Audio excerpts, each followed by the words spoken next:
d'honneur şövalyelik nişanıyla takip ediyor.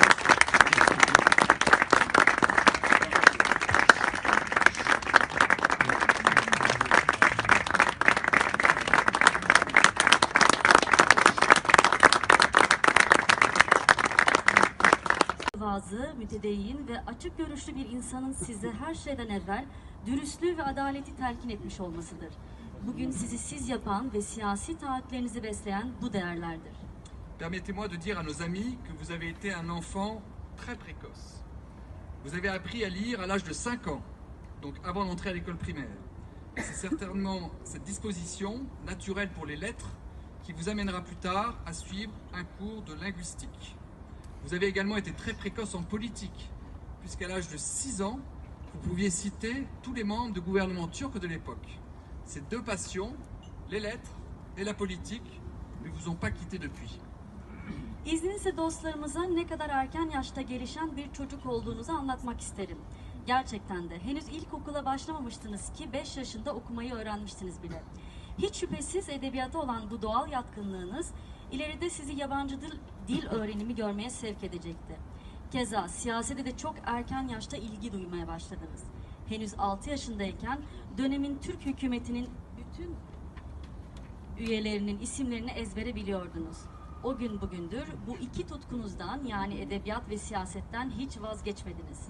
Vous faites vos études secondaires au lycée Tevfik Fikret d'Ankara, qui a formé des générations d'élites francophones, et vous y apprenez notre langue. C'est au cours de votre scolarité dans ce lycée que vous participez à un voyage scolaire en Europe avec pour destination finale Paris.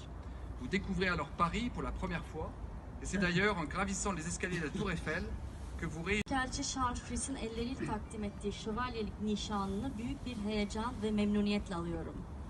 Je lui suis très reconnaissant d'avoir proposé mon nom à ses autorités pour cette distinction si prestigieuse et je tiens à le remercier pour l'accueil chaleureux qu'il nous a réservé. Böylesine prestijli şövalye nişanı için adımı Fransız makamlarına önerdiği için ve sıcak ev sahipliğinden dolayı kendisine büyük bir teşekkür borçluyum. Aujourd'hui, en même temps, c'est mon anniversaire et je suis d'autant plus fier de recevoir cette distinction. À mes 47 ans, il faut corriger parce que je ne suis pas né à 1969. C'est la vraie date de naissance, c'est 1970. Ah, oui. Bugün benim doğum günüm aynı zamanda ve görece olarak Legion d'Honneur nişanı için genç sayılabilecek bir yaşta, tam olarak 47 yaşımda bu onura layık görülmek benim için ayrı bir gurur kaynağı. Et que cet âge peut être considéré comme relativement jeune pour la Légion d'Honneur. Ve tekrar ediyorum, bu onura layık görülmek benim için ayrı bir gurur kaynağı çünkü özellikle genç sayılabilecek bir yaşta alıyorum. Chers amis, comme vous le savez, l'amitié franco-turque est une amitié pluriséculaire et qui, au cours des siècles, a connu des hauts et des bas.